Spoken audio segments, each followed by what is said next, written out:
Perkenalkan, nama saya Nurain. Saya akan menjelaskan tentang keseimbangan perekonomian pendekatan agregat demand dan supply atau ADAS. 1.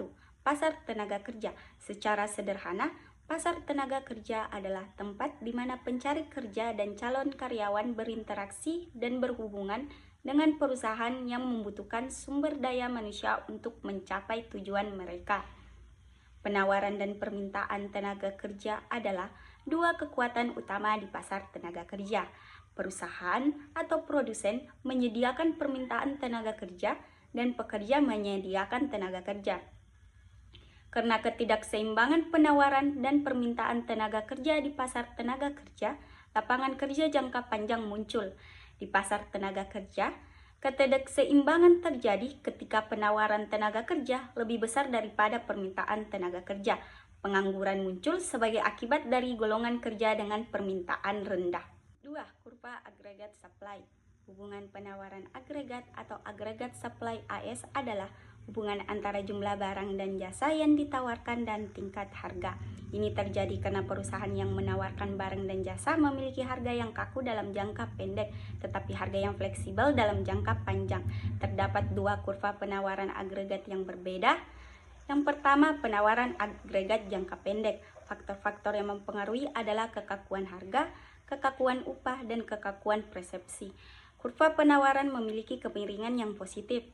Yang kedua, dalam jangka panjang, produksi barang dan jasa perekonomian bergantung pada ketersediaan tenaga kerja, modal, sumber daya alam yang digunakan untuk menghasilkan barang dan jasa dari faktor-faktor produksi.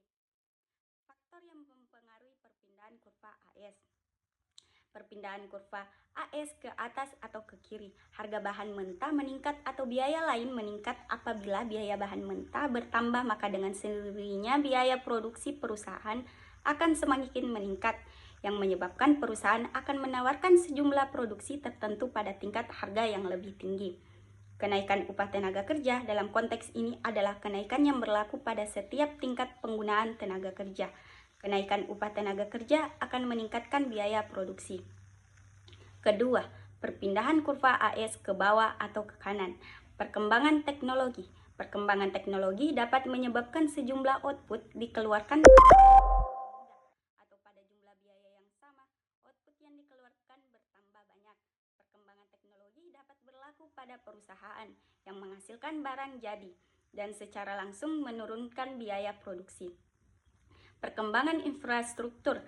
Keadaan infrastruktur dalam suatu negara sangat penting perannya dalam mempengaruhi efisiensi dan biaya. Infrastruktur yang lebih baik akan mengurangi biaya tetap dan biaya perubahan perusahaan. Pajak, izin usaha, dan administrasi pemerintah. Proses yang efisien dalam administrasi dan pajak serta fasilitas dari pemerintah dapat menurunkan biaya produksi, sehingga menggeser kurva AS ke kanan. 3. Agregat demand. Permintaan agregat dalam pengertian umumnya adalah keseluruhan permintaan dalam ekonomi oleh pengguna terhadap barang dan jasa. Permintaan agregat pula bisa diartikan sebagai jumlah total permintaan terhadap seluruh jenis barang dan jasa yang hendak diproduksi pada masa tertentu. Komponen agregat demand terdiri dari konsumsi, investasi, pengeluaran pemerintah, dan ekspor bersih.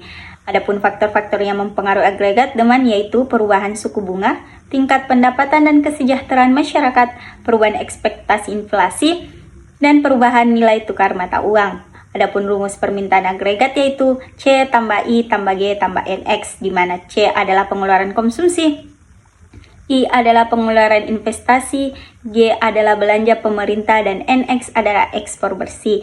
Kurva permintaan agregat atau AD. Kurva permintaan agregat atau agregat demand curve adalah kurva yang memberikan penjelasan tentang hubungan antara jumlah output agregat yang diminta terhadap tingkat harga di saat seluruh variabel yang lain dianggap tetap atau konstan.